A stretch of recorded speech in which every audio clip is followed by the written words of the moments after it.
Mais quelles sont les véritables raisons qui vous ont poussé à rentrer non seulement dans votre pays, afin de peut-être de rencontrer votre maman?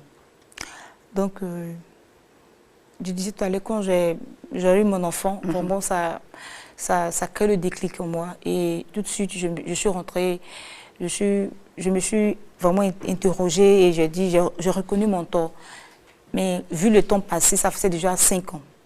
Donc, j'avais du mal vraiment à trouver le chemin et le moyen juste pour rentrer en contact avec maman.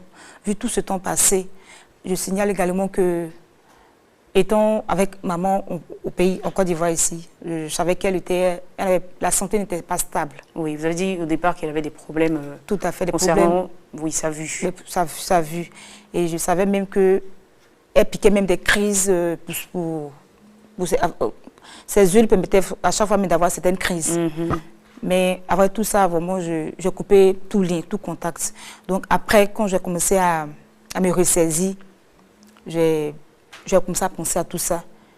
Mais je ne trouvais pas le moyen juste pour pouvoir aller vers elle et lui demander sincèrement pardon.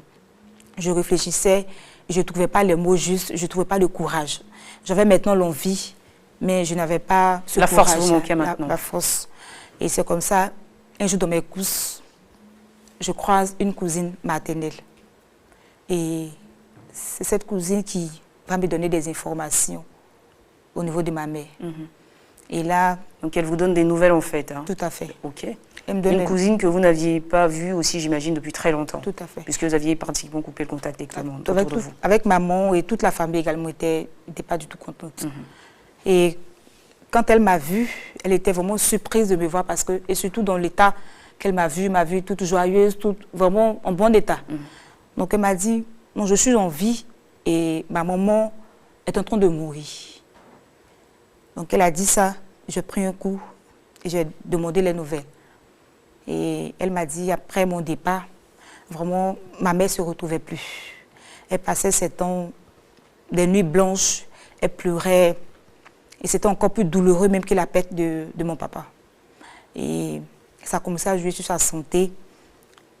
Et jusqu'à ce que même sa santé demande une opération. Se dégrade encore plus. Se dégrade encore plus, de manière plus vite même que, je vais dire, que prévu. Donc du coup, elle devait subir une opération. Et j'ai essayé de rentrer en contact avec moi pour... Mais personne en fait n'avait vos contacts, vos références. Personne ne savait où vous localiser en fait. Tout à fait. Mais de leur manière, ils essayaient de rentrer en contact avec moi, mais ils n'y arrivaient pas. Donc, par faute de moyens,